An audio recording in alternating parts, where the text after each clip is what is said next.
teman-teman semua. Misalkan nanti teman-teman bikin NPWP dan di sini ada nomor induk KTP, NIK. Kemudian di sini ada nomor alamat dan di sini nanti yang mengeluarkan adalah kantor pajak pelayanan di daerah tempat tinggal teman-teman masing-masing. Nah, di sini untuk contoh kepemilikan NPWP orang pribadi atau OP, apabila suami istri memiliki NPWP yang sama. Misalkan Mukidi merupakan direktur PT Ajaib yang bertempat tinggal di Banjarnegara. Kemudian istrinya Nyonya Susi memilih untuk bergabung NPWP bersama dengan suami. Maka nanti di dalam NPWP-nya atau di kartu NPWP-nya muncul atau terbit 2 digit dari NPWP suami maupun NPWP istrinya. Kemudian contoh kepemilikan NPWP orang pribadi apabila suami istri memilih pisah.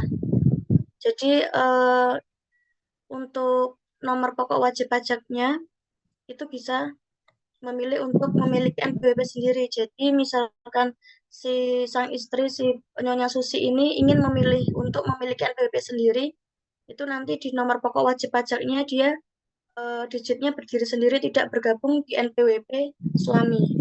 Seperti ini ada contohnya, misalkan jika apabila NPWP gabung antara suami dan istri, Bapak Mukidi dan Ibu Susi, maka di sini ada contoh kartu NPWP suami istri. Misalkan atas nama Bapak Mukidi, nomor pokok wajib pajaknya tertera berdiri sendiri, namun di dalam NPWP Bu Susi, di sini tercantum Mukidi atau Susi dalam kurung istri, karena istri ikut atau bergabung di NPWP suami. Namun, apabila NPWP suami istri pisah, maka NPWP nomor pokok wajib pajak suami dan istrinya di sini tertera pisah, berdiri sendiri-sendiri. Untuk Direktorat Jenderal Pajak menerbitkan nomor pokok wajib pajak di sini mengukuhkan PKP atau pengusaha kena pajak secara jabatan apabila wajib pajak atau pengusaha kena pajak tidak melaksanakan kewajiban mendaftarkan diri sesuai ketentuan. Dan kewajiban perpajakan bagi wajib pajak atau WP yang diterbitkan nomor pokok wajib pajak atau NPWP dan atau yang dikukuhkan sebagai PKP secara jabatan dimulai sejak saat wajib pajak memenuhi persyaratan subjektif dan objektif sesuai dengan ketentuan peraturan perundang-undangan perpajakan dan paling lama adalah 5 tahun sebelum diterbitkannya NPWP dan atau dikukuhkannya sebagai PKP.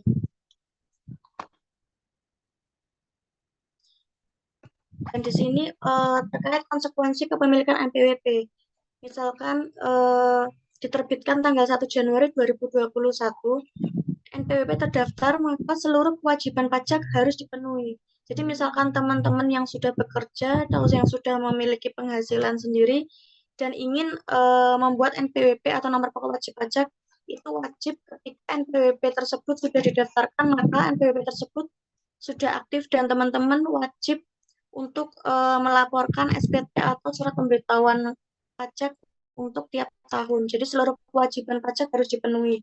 Di mana kewajiban kepada diri sendiri yaitu menghitung, menyetor, dan melaporkan. Kemudian untuk kewajiban kepada pihak lain juga menghitung, memotong, menyetor, dan melaporkan. Kemudian definisi PKP atau pengusaha kena pajak di sini adalah pengusaha yang melakukan penyerahan barang kena pajak atau PKP dan atau penyerahan jasa kena pajak atau JKP yang dikenai pajak berdasarkan Undang-Undang Pajak Tambah Nilai atau PPN. Di sini yang wajib menjadi pengusaha kena pajak atau PKP dan wajib pajak yang peredarannya atau penghasilan dalam 1 tahun lebih dari 4,8 miliar. Jadi kalau misalkan suatu pengusaha atau perusahaan dalam 1 tahun tidak melampaui 4,8 miliar, maka tidak disebut sebagai pengusaha kena pajak. Begitu sebaliknya, misalkan penghasilan dalam 1 tahun itu melebihi 4,8 miliar, maka dinyatakan sebagai pengusaha kena pajak atau PKP. Dan fungsi NPWP atau PKP itu sendiri sebagai tanda pengenal diri atau identitas wajib pajak dalam melaksanakan hak atau hak dan kewajiban perpajakan, ketertiban pembayaran pajak, dan pengawasan administrasi perpajakan, juga untuk mendapatkan pelayanan dari instansi tertentu. Kemudian untuk jenis wajib pajak. Jenis wajib pajak di sini ada subjek pajak dalam negeri dan ada subjek pajak luar negeri. Untuk subjek pajak dalam negeri, itu wajib pajak orang pribadi dan wajib pajak badan. Kemudian untuk wajib pajak subjek pajak luar negeri, itu ada wajib pajak orang pribadi dan wajib pajak badan juga. Nah, di sini untuk wajib pajak orang pribadi. Misalkan jenis profesi usaha, contohnya swalayan, terus usaha sablon, salon, ternak, kontraktor, itu kewajiban ber-NPWP-nya dihitung saat dia memulai usaha atau mendirikan badan usaha tersebut. Kemudian untuk jenis profesi pekerjaan bebas, misalkan keahlian khusus yang tidak terkait dengan hubungan kerja, misalkan dokter, akuntan, kemudian notaris, pengacara, arsitek, dan lain-lain, itu dihitung untuk laporan pajak atau NPWP saat memulai memberi penghasilan.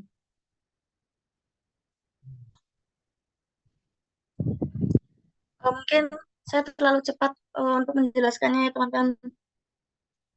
Sampai sini ada yang ingin ditanyakan? Belum, Mbak. Belum. Mas Rifani, bisa diterima?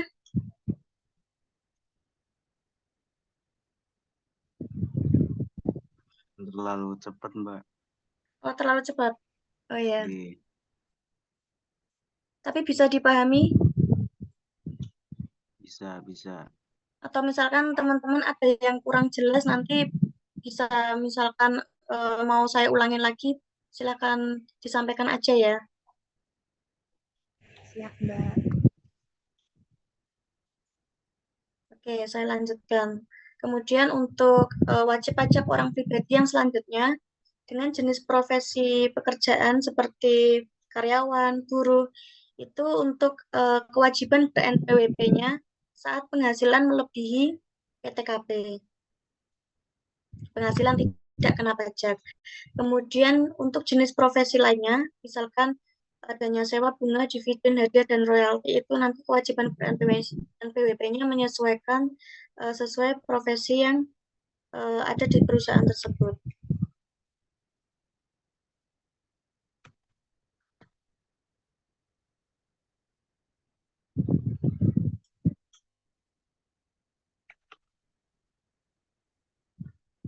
Nah, untuk penghasilan tidak kena pajak atau PKP, di sini ada contoh untuk wajib pajak. Wajib pajak misalkan tahun 2009 sampai tahun 2013, 15.840.000. Kemudian penghasilan tidak kena pajak pada tahun 2013 sampai 2014 itu sebesar 24.300.000. Kemudian 2015 sampai 2016 itu senilai 36 juta dan mulai tahun 2016 itu senilai 54 juta. Maka PTKP untuk wajib pribadi itu 54 juta, kemudian untuk status kawin itu untuk misalkan tahun 2009 sampai 2013 nilai 1.320.000, kemudian 2013 sampai 2014 2.025.000, kemudian 2015 sampai 2016 itu 3 juta, dan mulai tahun 2016 itu PTKP-nya senilai 4.500.000. Kemudian untuk istri yang bekerja, penghasilan digabung dengan suami itu pada tahun 2009 sampai 2013, PTKP sebesar 15.840.000. Kemudian tahun 2013 sampai 2014 itu PTKP senilai 24.300.000. Kemudian 2015 sampai 2016 itu senilai 36 juta. Kemudian yang mulai 2016 sampai sekarang itu PTKP 54 juta. Kemudian untuk tanggungan tahun 2009 sampai 2013 senilai 1.320.000. Tahun 2013 sampai 2014 senilai 2.025.000. Kemudian 2015 sampai 2016 senilai 3 juta. Dan mulai 2016 sampai sekarang PTKP tanggungan senilai 4.500.000. Tanggungan di sini adalah keluarga yang sedara atau yang semenda dalam garis keturunan lurus dan anak angkat atau anak tiri yang ditanggung sepenuhnya. Misalkan dalam suatu kartu keluarga itu ada orang tua atau mertua atau anak angkat atau anak tiri yang masuk dalam kartu keluarga tersebut, maka itu dihitung sebagai tanggungan untuk perhitungan PTKP-nya. Misalkan penghasilan istri bekerja yang digabung dengan penghasilan suami, itu semua penghasilan istri selain penghasilan yang bersumber hanya dari pekerjaan dari satu pemberi kerja yang telah dipotong PPh 21 itu masuk dalam PTKP senilai 54 juta. Nah, untuk rumus PTKP sendiri, mulai tahun 2016 sampai sekarang mungkin belum ada perubahan untuk perhitungannya. Untuk TK0 di sini wajib pajak TK0 itu adalah tidak kawin atau dia belum menikah dan belum punya anak, itu PTKP-nya sebesar 54 juta. Apabila TK1 memiliki tanggungan 1 belum kawin tapi punya tanggungan 1, maka 54 juta ditambah 1 kali 4.500.000. Kemudian TK2 sama, TK3 K0 kawin K0 belum punya anak itu 54 juta ditambah 1 kali 4.500.000. K1 kawin punya anak 1, anak 2, anak 3. Dan ini seterusnya dihitung sebagai rumus PTKP mulai tahun 2016 sampai sekarang. Apakah penghapusan NPWP itu boleh asalkan ada ketentuan atau syarat-syarat yang harus dipenuhi untuk penghapusan atau nonefektifkan nomor pokok wajib pajak atau NPWP, di mana diajukan permohonan ke kantor pajak kantor pelayanan pajak untuk diajukan permohonan penghapusan nomor pokok wajib pajak oleh wajib pajak dan atau ahli warisnya apabila wajib pajak sudah tidak memenuhi persyaratan subjektif dan atau objektif sesuai dengan ketentuan peraturan perundang-undang perpajakan. Kemudian yang kedua, penghapusan NPWP diperbolehkan apabila wajib pajak badan diikuidasi karena penghentian atau penggabungan usaha. Misalkan perusahaan A dan perusahaan B, salah satunya tutup atau bangkrut dan melakukan merger antara perusahaan A dan B, itu boleh salah satu NPWP-nya dihapus karena ingin merger atau usahanya bergabung, adanya penggabungan usaha dari wajib pajak badan likuidasi. Kemudian yang ketiga, wajib pajak yang bentuk usaha tetap menghentikan kegiatan usahanya di Indonesia. Misalkan ada suatu perusahaan di Indonesia ingin menghapus NPWP karena dengan alasan kegiatan usahanya di Indonesia itu diberhentikan atau ditutup dan dia ingin pindah ke luar negeri misalkan. Dan yang terakhir, dianggap perlu oleh Direktur Jenderal Pajak atau DJP untuk menghapuskan nomor pokok wajib pajak dari wajib pajak yang sudah tidak memenuhi persyaratan subjektif dan atau objektif sesuai dengan ketentuan peraturan perundang-undangan perpajakan.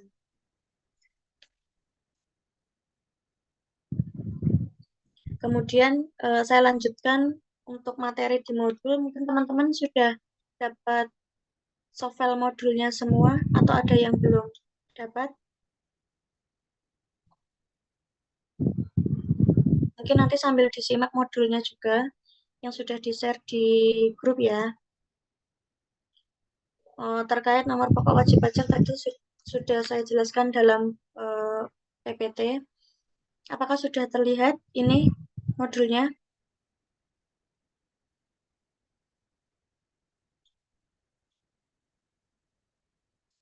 Halo?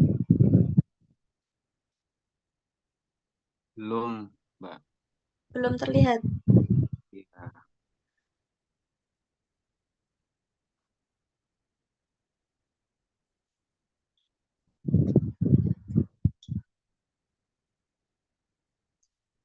Sudah terlihat? sudah. Ya, oke saya lanjutkan teman-teman terkait masih nomor pokok wajib pajak untuk NPWP. Jadi tadi terkait NPWP, misalkan teman-teman mau bikin NPWP itu wajib datang ke kantor pelayanan pajak. Jadi bagi wajib pajak orang pribadi sesuai dengan tempat tinggal atau domisili sesuai dengan KTP. Tidak boleh misalkan saya sekarang domisili di Semarang dengan KTP saya Sragen misalkan, terus saya pengen bikin NPWP di sini itu nggak bisa, jadi harus menyesuaikan atau mengikuti domisili sesuai KTP. Jadi KTP saya Sragen, jadi mengikutinya kantor pajak pelayanan di Karanganyar seperti itu.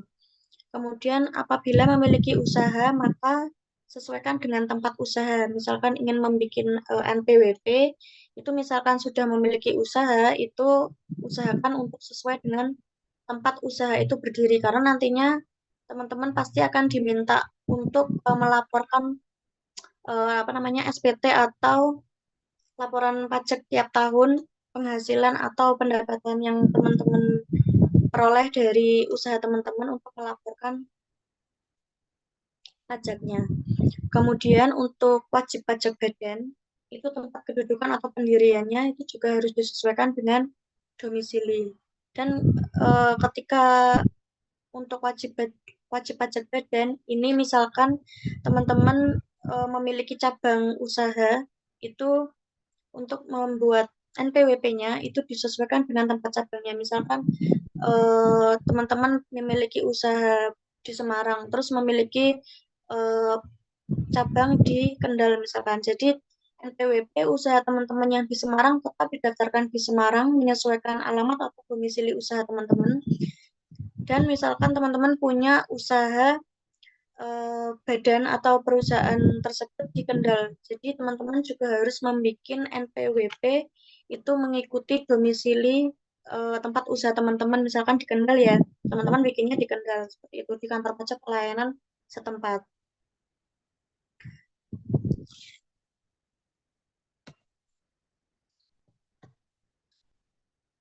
Nah, di sini misalkan teman-teman suatu saat ingin mendaftarkan NPWP atau misalkan teman-teman yang sudah bekerja ingin membuat NPWP, itu syarat mendaftarkan NPWP di sini yang pertama untuk wajib pajak orang pribadi, itu untuk wajib pajak orang pribadi non usahawan itu melampirkan fotokopi KTP dan atau kartu keluarga. Kemudian yang kedua untuk wajib pajak orang pribadi usahawan itu melampirkan fotokopi KTP dan atau kartu keluarga, kemudian surat keterangan tempat kegiatan usaha atau tempat kegiatan pekerjaan bebas. Misalkan teman-teman hanya eh, pekerja atau bekerja di sebuah perusahaan atau kantor, teman-teman hanya perlu melampirkan fotokopi KTP dan kartu keluarga. Namun, misalkan teman-teman seorang akuntan, kantor akuntan publik atau kantor hukum, seperti itu, maka teman-teman wajib melampirkan dua, yaitu fotokopi KTP atau kartu keluarga, kemudian surat keterangan tempat kegiatan usaha atau badan usaha yang teman-teman dirikan tersebut. Misalkan teman-teman seorang akuntan bekerja di kantor akuntan publik atau punya usaha kantor akuntan publik, maka teman-teman harus melampirkan surat keterangan tempat kegiatan usaha tersebut. Kemudian yang kedua untuk wajib pajak badan, di sini untuk mendaftarkan NPWP-nya, maka teman-teman wajib melampirkan fotokopi akta pendirian badan tersebut. Kemudian yang kedua, fotokopi KTP atau KK dari salah seorang pengurus yang aktif dalam surat keterangan tersebut atau dari instansi yang berwenang. Sekurang-kurangnya harus ada surat dari lurah atau kepala desa yang menyatakan bahwa memang ada suatu usaha atau perusahaan tersebut di tempat atau di lingkungan domisili tersebut.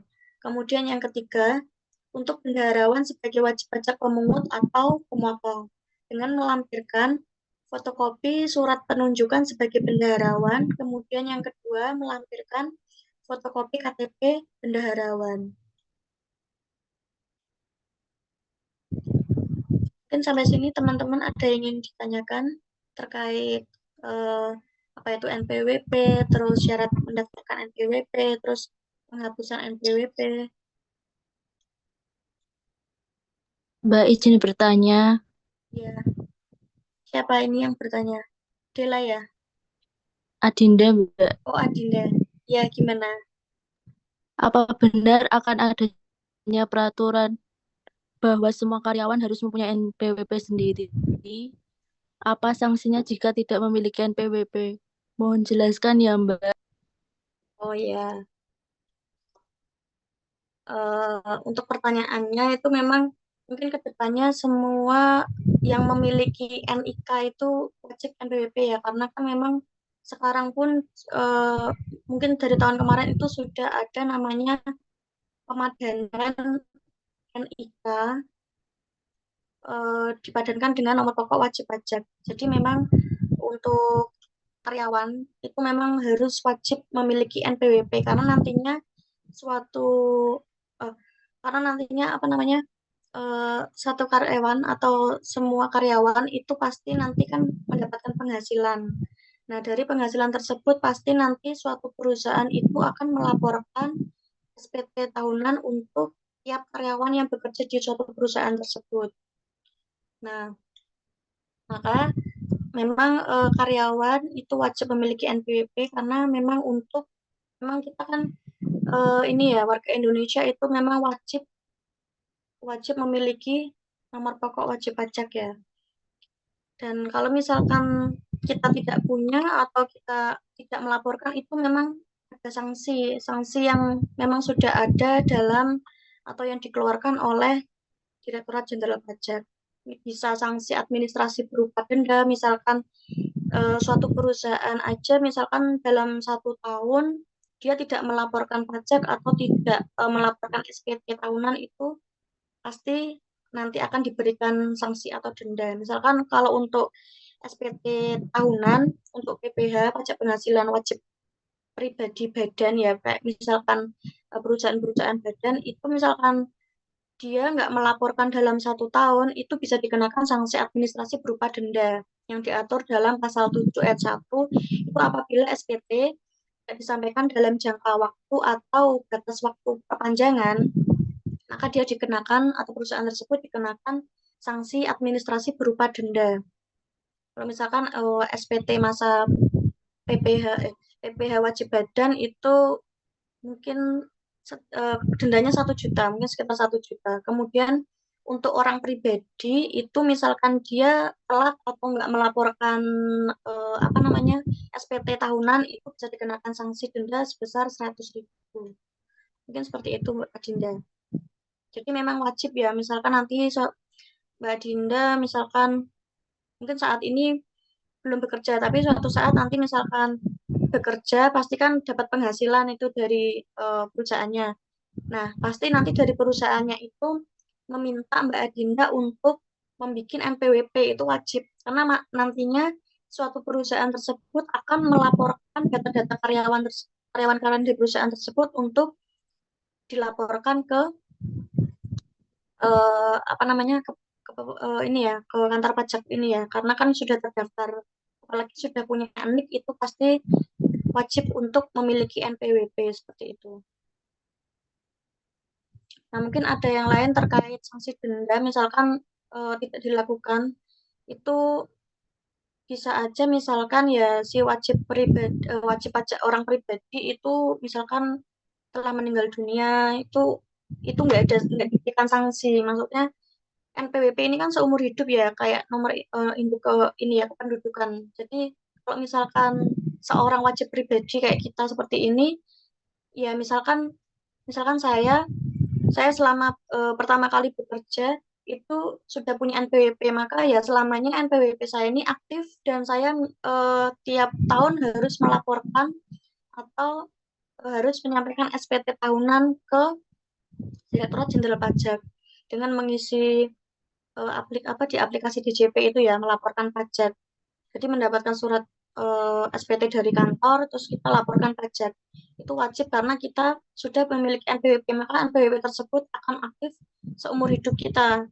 Jadi misalkan NPWP tersebut eh, nggak aktif atau sudah nggak berlaku, itu ya kalau misalkan wajib pribadi orang tersebut ya sudah meninggal dunia atau dia sudah tidak melakukan kegiatan usaha atau apapun, misalkan memang dia benar-benar sudah tidak bekerja, dia sudah tidak memiliki penghasilan tiap bulan, intinya dia pengangguran, itu mungkin ini ya apa sanksinya, sanksi dendanya itu nggak dilakukan gitu. Kemudian misalkan lagi wajib pajak orang pribadi yang berstatus sebagai negara asing, tapi dia udah nggak tinggal lagi di Indonesia. Misalkan saya punya teman si A, misalkan dia sebelumnya orang wajib pajak orang pribadi di Indonesia, kemudian dia pindah ke negaraan, misalkan ke Malaysia. Maka misalkan dia sudah tidak tinggal lagi di Indonesia, maka dia nggak wajib untuk lapor pajaknya, maka dia nggak diberikan atau nggak dikenakan sanksi denda seperti itu.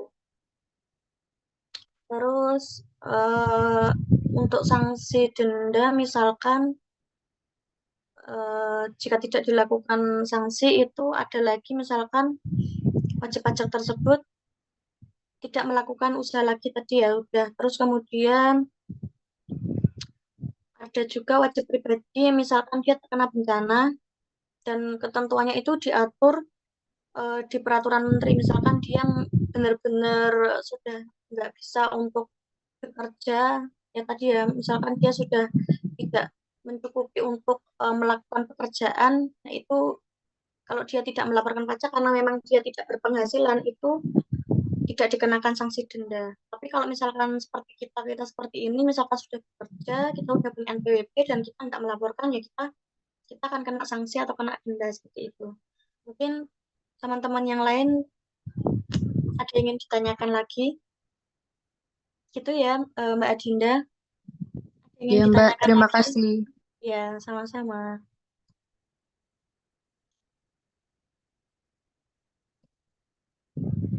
Saya mau bertanya, Mbak. Ya, Mas Rifani, silahkan. Nah, kan saya sudah punya akun DCP online. Nah, Ya, tadi mau masuk, terus ada itu apa, Evin. iya. Gimana itu, Mbak?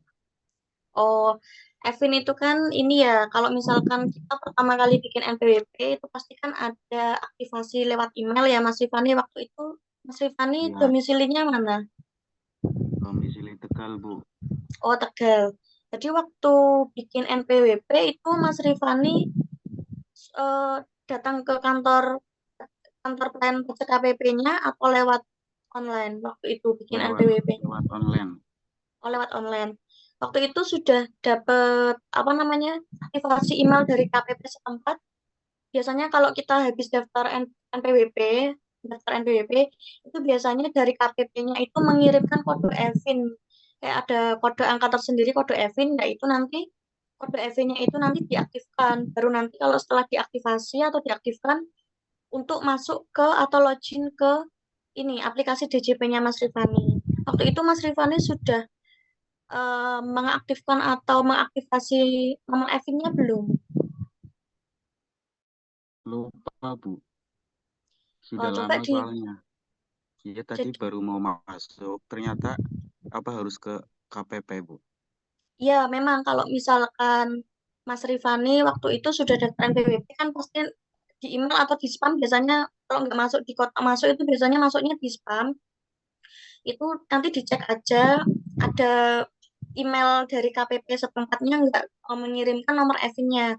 Kalau misalkan ada nomor EVIN-nya, itu kalau belum diaktifasi itu memang kita nggak bisa akses ke DJP-nya ya Mas Rifani. Jadi nanti Mas Rifani bisa langsung ke KPP setempat Tegal ya. Nanti tinggal dibawa aja ke KPP, nanti minta tolong ke petugas di KPP-nya itu untuk aktivasi EVIN lah. Nanti diproses di KPP-nya tersebut. Kalau misalkan udah diaktifasi, nanti baru Mas Rifani ini ada username sama password untuk masuk ke DJP-nya, nanti baru bisa diakses kalau EVIN-nya itu udah diaktifasi gitu. Berarti selama ini belum pernah lapor pajak atau baru? Iya, Bu. Belum pernah lapor. Belum pernah.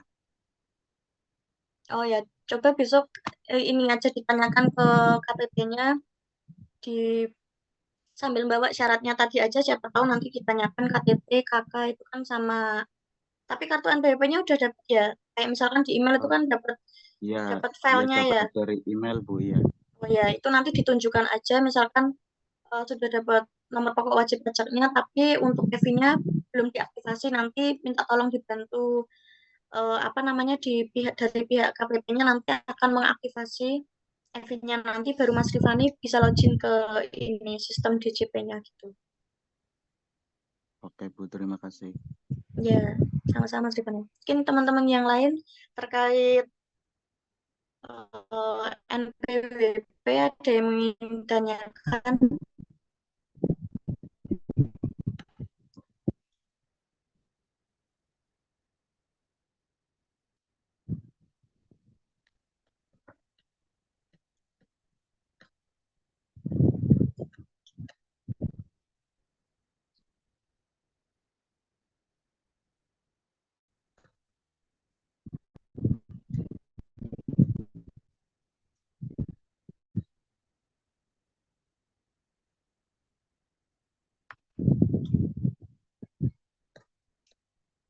Nah, ini saya lanjutkan terkait apa itu SPT. SPT adalah surat pemberitahuan. Jadi misalkan nanti teman-teman yang udah kerja itu nanti dapat surat pemberitahuan atau SPT yang eh, dapat laporan dari perusahaannya itu untuk kita laporkan ke pajak atau ke sistem DJP online.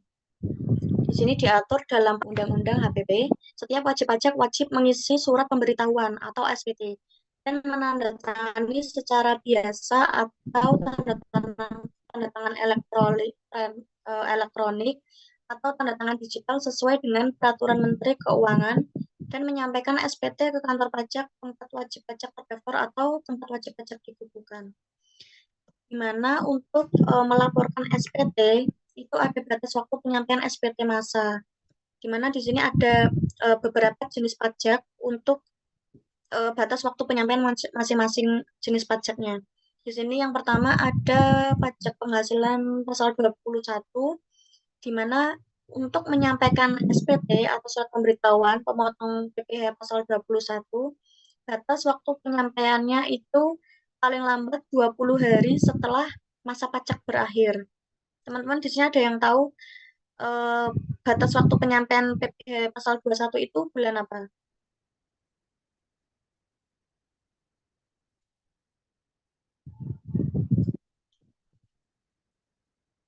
Halo? April, Bu. PPh pasal 21 orang pribadi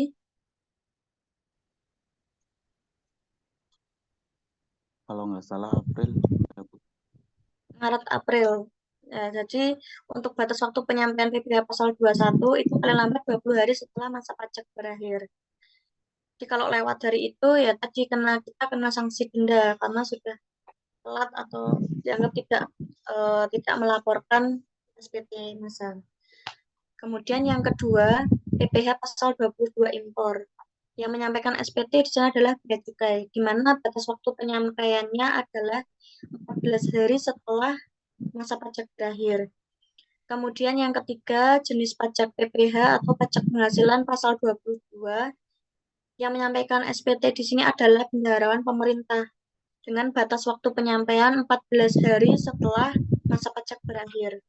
Kemudian yang keempat, PPh pasal 22 oleh Direktorat Jenderal Bea Cukai, di mana yang menyampaikan SPT di sini adalah dari Direktorat Jenderal Bea Cukai, di mana batas waktu penyampaiannya paling lambat 7 hari setelah batas waktu penyerahan pajak terakhir.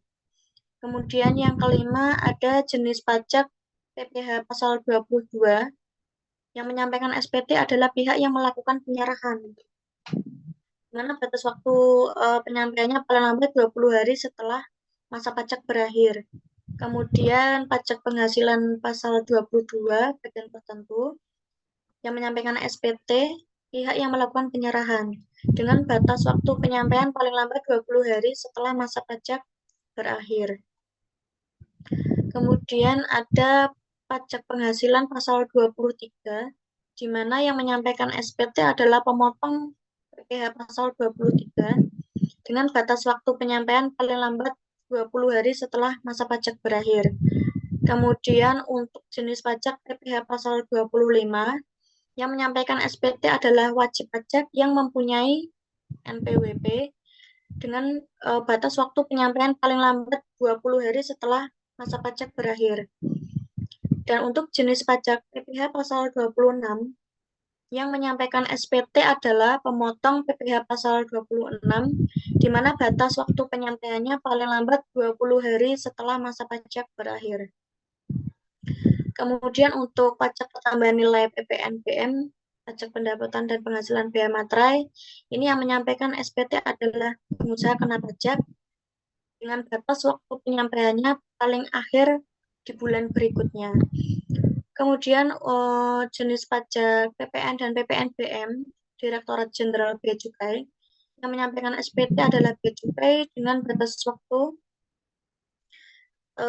paling lambat 7 hari setelah batas waktu penyetoran berakhir. Kemudian yang terakhir PPN dan PPNBM, di sini yang menyampaikan SPT adalah pemungut pajak selain bendaharawan dengan batas waktu paling lambat 20 hari setelah masa pajak berakhir.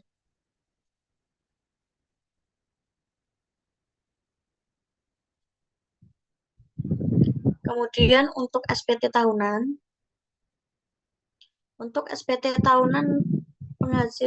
pajak penghasilan orang pribadi itu paling lambat 3 bulan setelah tahun pajak berakhir. Jadi untuk SPT tahunan orang pribadi itu paling lambat 31 Maret. Kemudian untuk SPT tahunan PPh pajak penghasilan badan untuk badan itu paling lambat 4 bulan setelah tahun pajak berakhir atau 30 April. Jadi mungkin teman-teman bisa ingat-ingat untuk laporan SPT tahunan untuk orang pribadi itu paling lambat 31 Maret atau paling lambat 3 bulan setelah tahun pajak berakhir. Kemudian untuk SPT tahunan PPh badan atau pajak penghasilan badan itu paling lambat 4 bulan setelah tahun pajak berakhir atau 30 April. Kemudian untuk perpanjangan penyampaian SPT tahunan, di sini wajib pajak dapat menyampaikan perpanjangan penyampaian SPT tahunan dengan syarat yang pertama mengirimkan surat pemberitahuan perpanjangan sebelum batas waktu penyampaian SPT tahunan PPh berakhir dengan menyebutkan alasannya mengapa ingin mengajukan perpanjangan penyampaian SPT ataukah laporan keuangannya belum selesai atau seperti apa, itu silakan disebutkan alasannya mengapa ingin melakukan perpanjangan penyampaian SPT tahunan. Kemudian yang kedua, menyampaikan penghitungan sementara PPh yang terutang dan dilampiri laporan keuangan sementara. Kemudian yang ketiga, melampirkan bukti pelunasan atas kekurangan pajak yang terutang apabila menurut perhitungan sementara kurang bayar. Dan yang terakhir, penundaan dilakukan paling lama 2 bulan. Jadi misalkan suatu perusahaan tersebut ingin melakukan atau menyampaikan perpanjangan penyampaian SPT tahunan itu harus dengan syarat 4 poin ini. Jika di luar 4 syarat poin ini, maka perpanjangan penyampaian SPT tahunan tidak akan diterima. Nah, ada sanksi apabila tidak menyampaikan SPT. Tadi yang ditanyakan oleh Mbak Adinda, misalkan kita udah punya NPWP, terus kita nggak melaporkan pajak atau SPT atau surat pemberitahuan, itu diatur dalam pasal 7 Undang-Undang KUP, Undang-Undang HPP. Yang pertama denda 500.000. Misalkan jika kita tidak menyampaikan SPT masa pajak pertambahan nilai. Kemudian denda 100.000 itu jika tidak menyampaikan SPT masa lainnya. Dan yang ketiga, denda 1 juta tidak menyampaikan SPT tahunan pajak penghasilan badan. Dan yang terakhir, denda 100.000 tidak menyampaikan SPT tahunan PPh atau pajak penghasilan orang pribadi. Jadi misalkan tadi orang pribadi tidak melaporkan atau menyampaikan surat pemberitahuan SPT masa tahunan, maka dikenakan denda 100.000. Lumayan kalau 100.000 buat bayar denda, mending bikin dibuat beli jajan gitu yang teman-teman, semoga jangan sampai ini ya telat untuk lapor SPT tahunan. Kalau misalkan tadi sudah ada batas waktu, ya diusahakan 2 bulan atau 1 bulan sebelumnya itu teman-teman harus sudah melapor SPT supaya tidak kena denda, kena sanksi karena terlambat untuk melaporkan SPT tahunannya.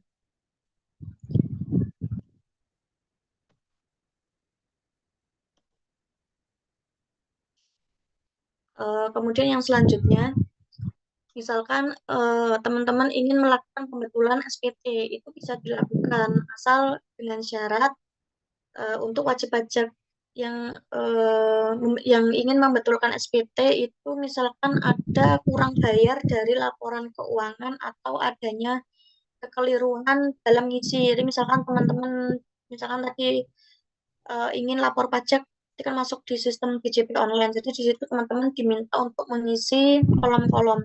Jadi misalkan teman-teman setelah mengisi itu, oh ternyata ada kekeliruan atau salah mengisi, atau ada misalkan sudah selesai lapor, hasilnya nggak nihil, hasilnya kurang bayar, itu teman-teman bisa mengajukan untuk pembetulan surat pemberitahuan atau SPT.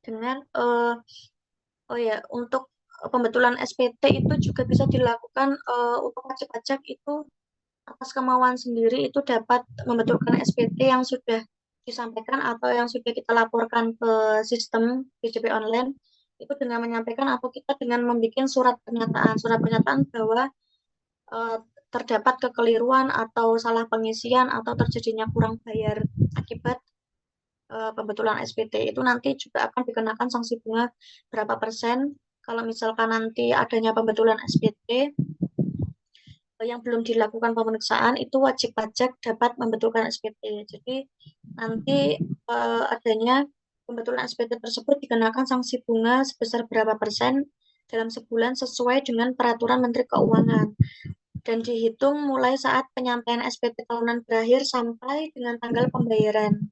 Ini ada jangka waktunya paling lama 24 bulan.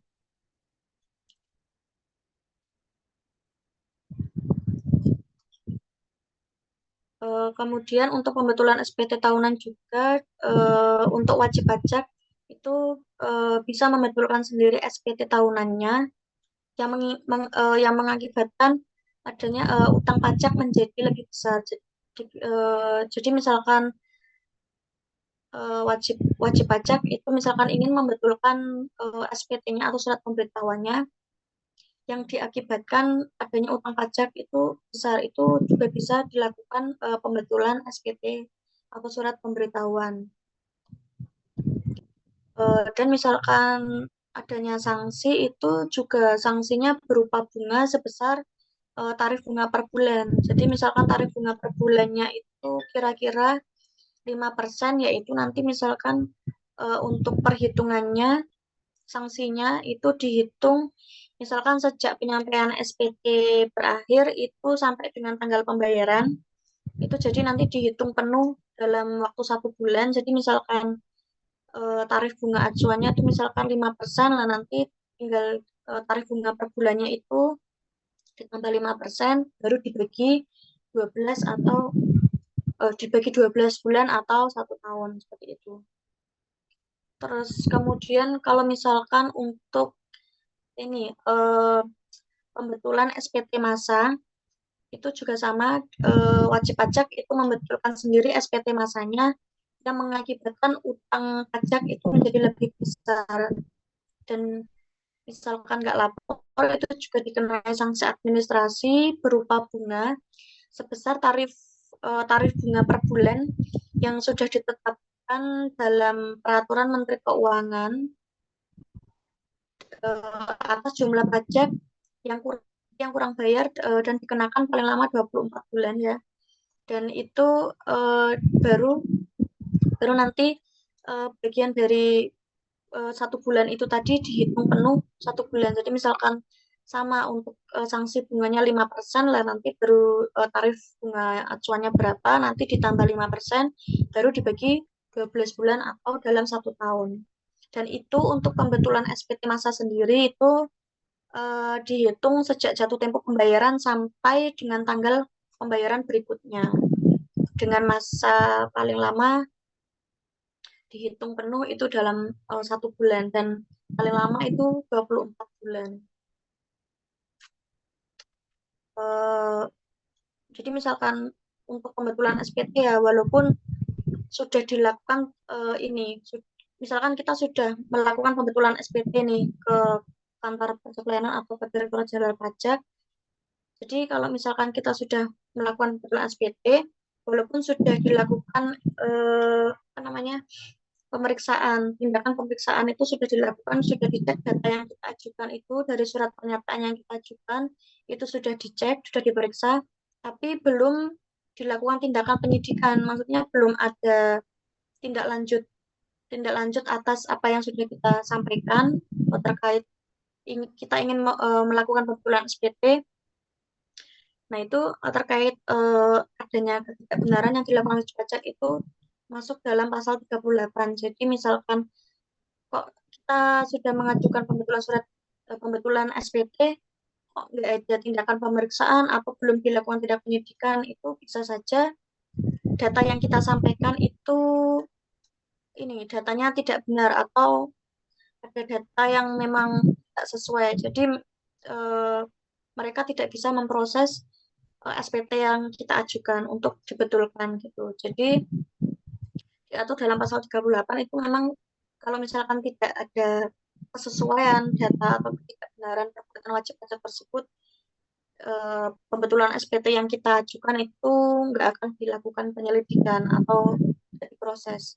Jadi apabila wajib pajak dengan kemauan sendiri itu bisa mengungkapkan ketidakbenaran perbuatannya tersebut dengan disertai pelunasan kekurangan bayar. Jadi misalkan sudah jelas-jelas perusahaan dia atau dia melaporkan memang kurang bayar dan dia ingin membetulkan SPT bahwa perusahaan saya ini nggak kurang bayar gitu, maka itu tadi dari kesesuaian data itu tidak benar, maka kita yang kena sanksi nantinya. Kita dikenakan sanksi karena kita melakukan pembetulan SPT itu sesuai dengan data yang sebenarnya seperti itu. Terus juga misalkan dari Dirjen Pajak itu sudah melakukan pemeriksaan dengan syarat belum menerbitkan surat pemberitahuan hasil pemeriksaan, wajib pajak dengan sadar dapat mengungkapkan bahwa laporan yang sudah saya laporkan ini benar-benar adanya seperti itu.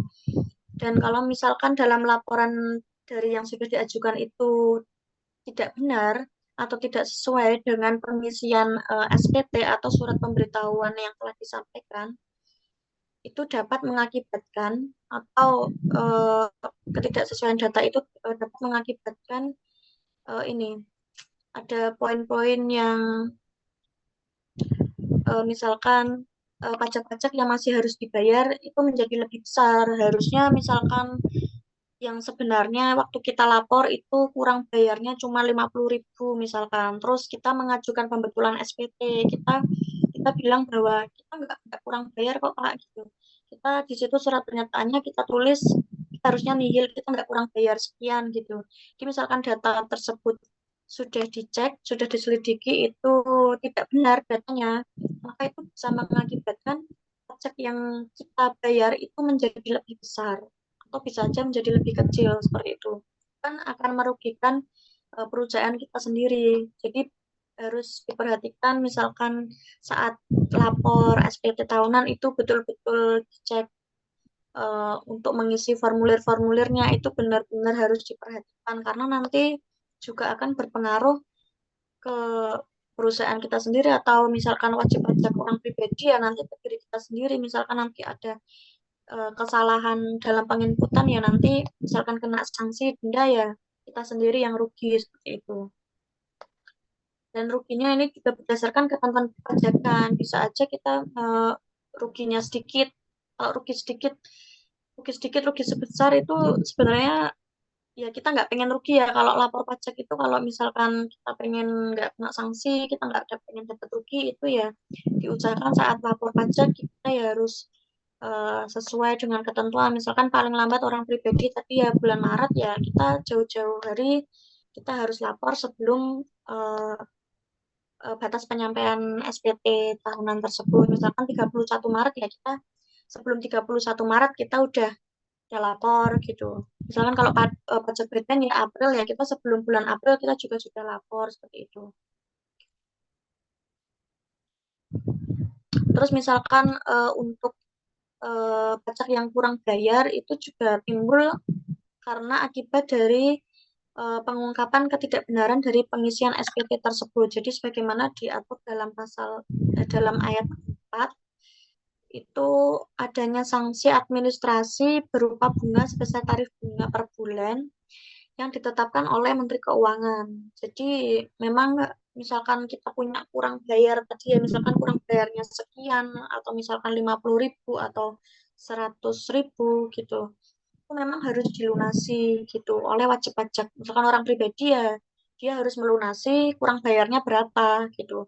Kalau misalkan wajib pajak badan dia juga harus melaporkan harus melunasi kurang bayarnya berapa itu juga harus dibayarkan sebelum laporannya itu disampaikan itu harus sudah diselesaikan sudah harus dilunasi untuk kurang bayarnya gitu.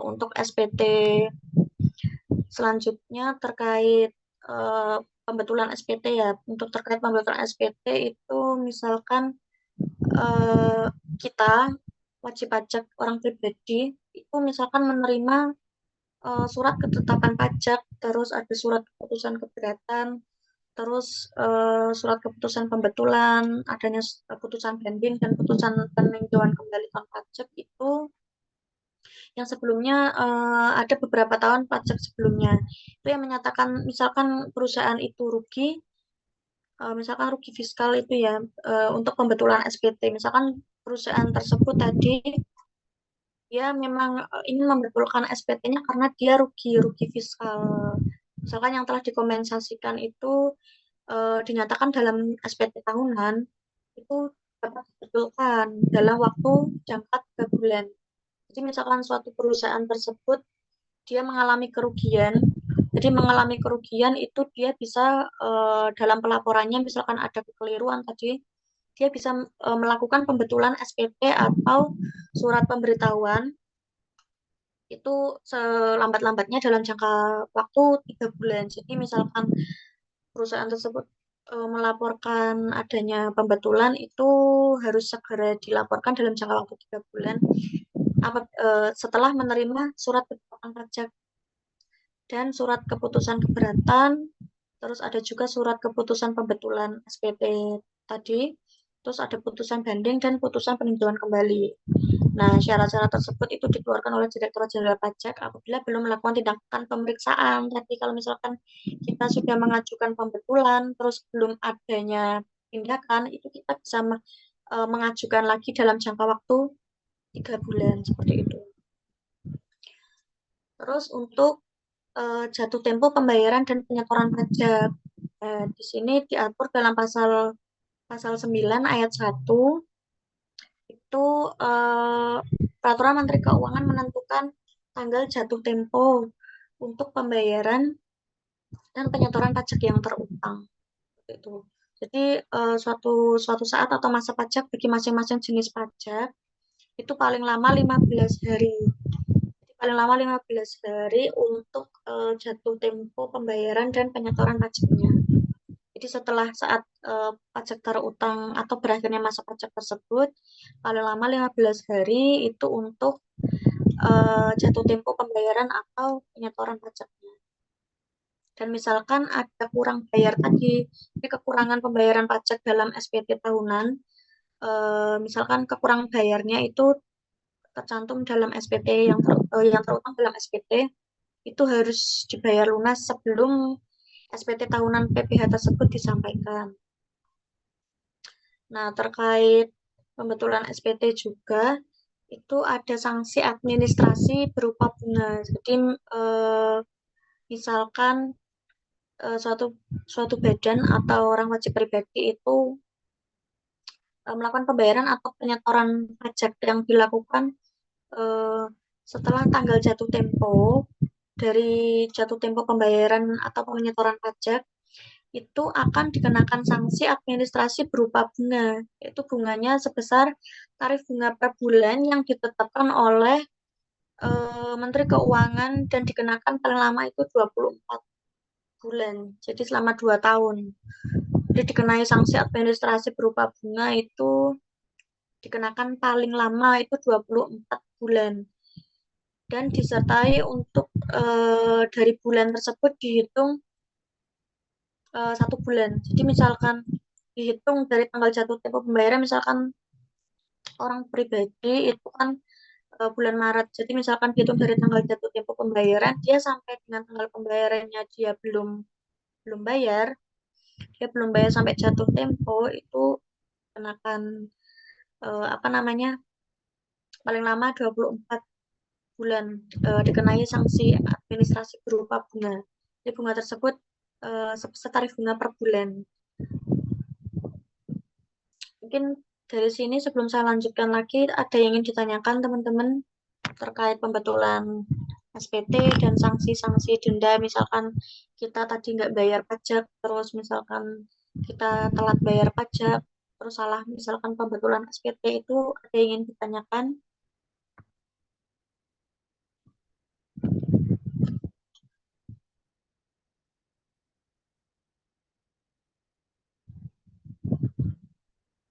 Jika nggak ada yang ditanyakan, ini saya lanjutkan. Untuk di sini ada contoh untuk menghitung SPT tahunan PPh tahun 2021. Ini Gunawan telah menikah dan mempunyai 3 anak. Dalam tahun 2021, mempunyai data-data untuk mengisi SPT tahunan PPh tahun 2021 sebagai berikut. Dan penjualannya 5.800.000.000, kemudian HPP-nya 3.928.000.000, biaya usahanya 1 miliar. Maka PPh yang telah dibayar, PPh pasal 22, 30 juta, PPh pasal 25, 120 juta. Nah, di sini berapakah PPh akhir tahun 2021?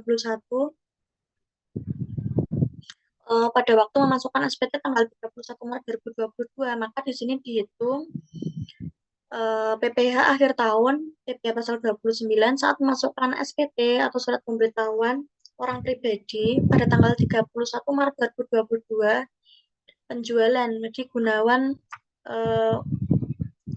mendapatkan penjualan atau penghasilan itu senilai 5.800.000.000. Kemudian harga pokok penjualan sekian, ini dikurangi, maka nanti diketahui laba bruto. Setelah diketahui laba bruto, maka dikurangi lagi dengan biaya usaha. Dan sudah diketahui laba bruto, dikurangi biaya usaha, maka ketemu laba bersih. Ketemu laba bersih 872 juta sekian, dikurangi PTKP. Tadi PTKP K3, Bapak Gunawan di sini sudah menikah. K di sini kodenya adalah kawin atau Bapak Gunawan sudah menikah dan mempunyai 3 anak. Di sini K3 masuknya. K3 tadi PTKP, penghasilan tidak kena pajak K3 atau kawin punya anak 3 itu sebesar 72 juta. Maka PKP-nya dari laba bersih dikurangi PTKP K3, muncul PKP-nya senilai 800 juta. Dan PPh terutangnya tadi untuk menghitung PPh terutang persentase 5%, terus 15%, 25%, 35%, 30% ini dihitung PPh terutang tiap tahun. Jadi PPh terutang di sini 60 juta. Jadi 5%-nya 60 juta, 3 juta, terus 15%-nya 190 juta, itu 28.500.000, kemudian 25% 250 juta, itu 62.500.000, kemudian 30% kali 300 juta, itu 90 juta. Maka PPh terutangnya 184 juta. Dan kredit pajaknya, PPh pasal 22 itu 30 juta, dan PPh pasal 25 120 juta, maka jumlahnya 150 juta. Dan PPh akhir tahun, PPh pasal 29, maka kurang bayar senilai 34 juta.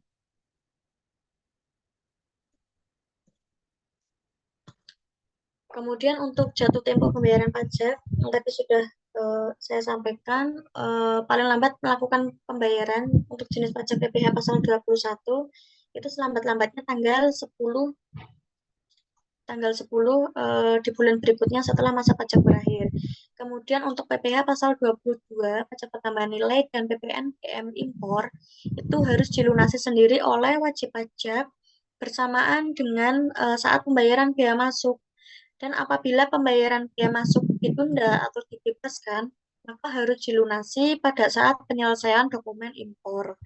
Kemudian untuk jenis pajak PPh pasal 22 PPN atau pajak pertambahan nilai dan PPN pajak pendapatan biaya matra impor oleh Direktorat Jenderal Bea Cukai. Di sini batas waktu pembayaran atau penyetoran pajaknya 1 hari setelah pemungutan pajak dilakukan.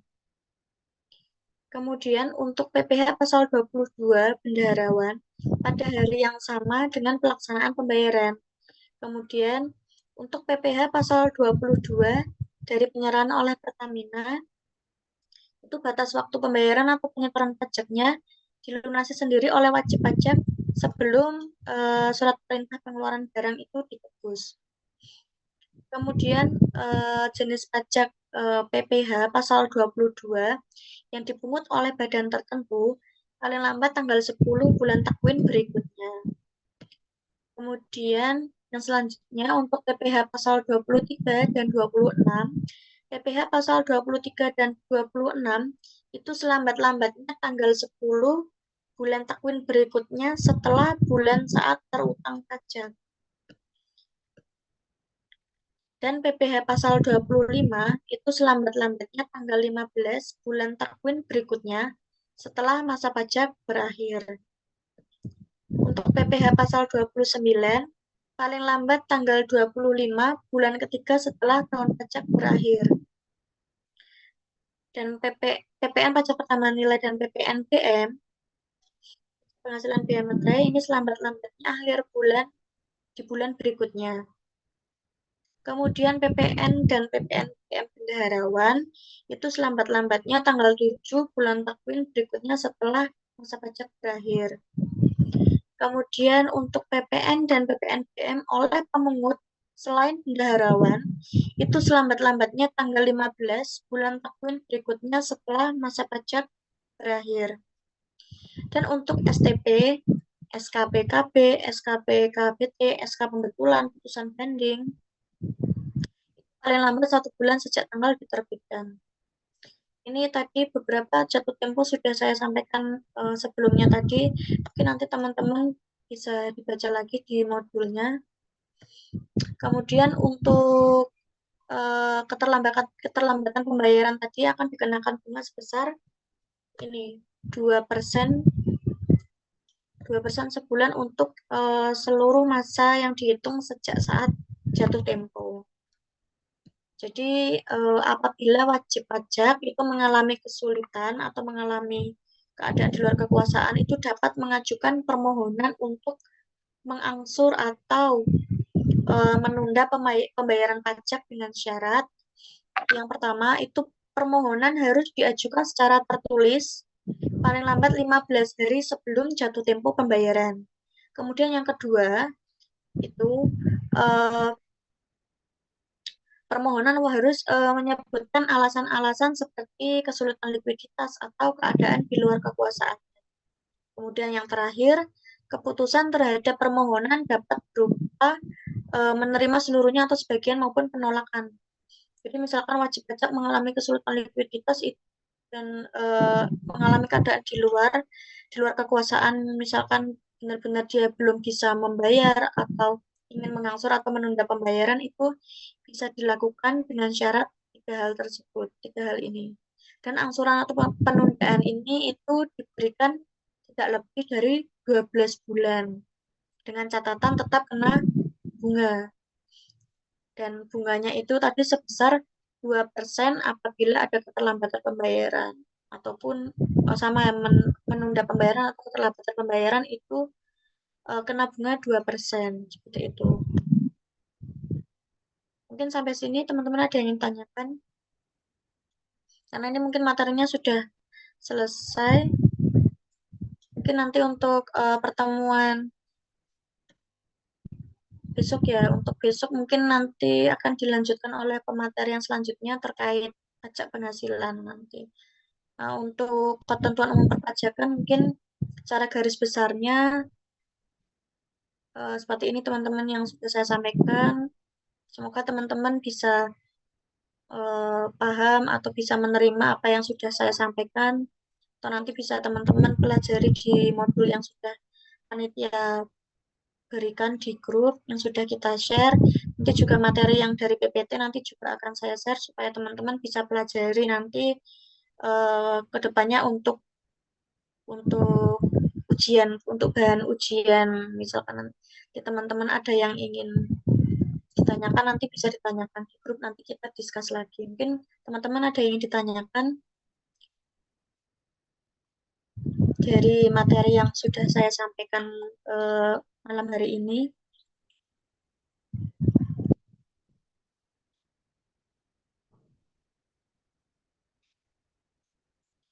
Ya, nanti jangan lupa absen di grup. Nanti akan ada link absensi dari panitia untuk teman-teman isi. Jadi harapannya teman-teman tetap semangat untuk mengikuti pelatihan privat pajak AB ini dan sertifikasi CTT sampai selesai.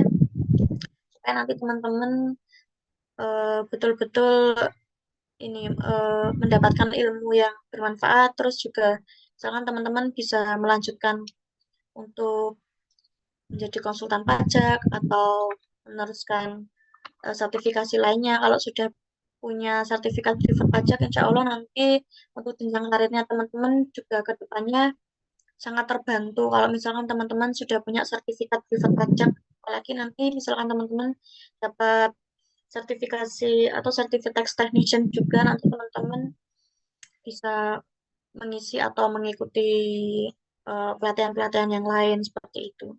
Karena nanti akan jadi nilai plus teman-teman sendiri kalau misalkan teman-teman lulus dari S1, teman-teman dapat ijazah S1, terus dapat sertifikat privat pajak AB, dan juga dapat gelar sertifikat profesi, itu pasti nanti sangat bermanfaat buat teman-teman semuanya di hari kemudian. Misalkan teman-teman nyari kerja, terus kalau teman-teman sudah punya sertifikat privat pajak AB, itu pasti teman-teman sangat dibutuhkan sekali.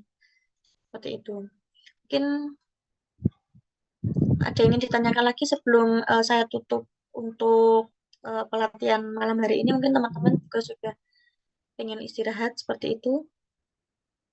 Mungkin nanti kalau misalkan ada yang ingin ditanyakan lagi, bisa discuss melalui grup atau WA pribadi saya juga boleh. Kalau misalkan ada yang ingin ditanyakan atau masih bingung terkait materi tentang KUP atau ketentuan umum perpajakan seperti itu.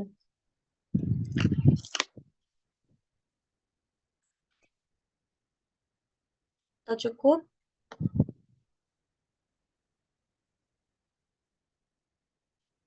Mungkin teman-teman sudah mulai atau sudah ada yang tidur.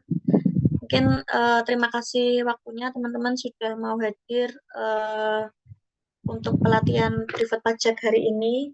Semoga teman-teman tetap semangat untuk mengikuti sampai nanti selesai sampai ujian. Terima kasih atas waktunya. Misalkan ada salah kata atau ada penjelasan yang kurang kurang jelas, teman-teman mohon dimaafkan. Terima kasih waktunya. Saya tutup. Wassalamualaikum warahmatullahi wabarakatuh. Waalaikumsalam warahmatullahi wabarakatuh. Makasih, Kak. Ya, terima kasih. Silahkan bisa live Zoom. Nanti jangan lupa absen di grup ya.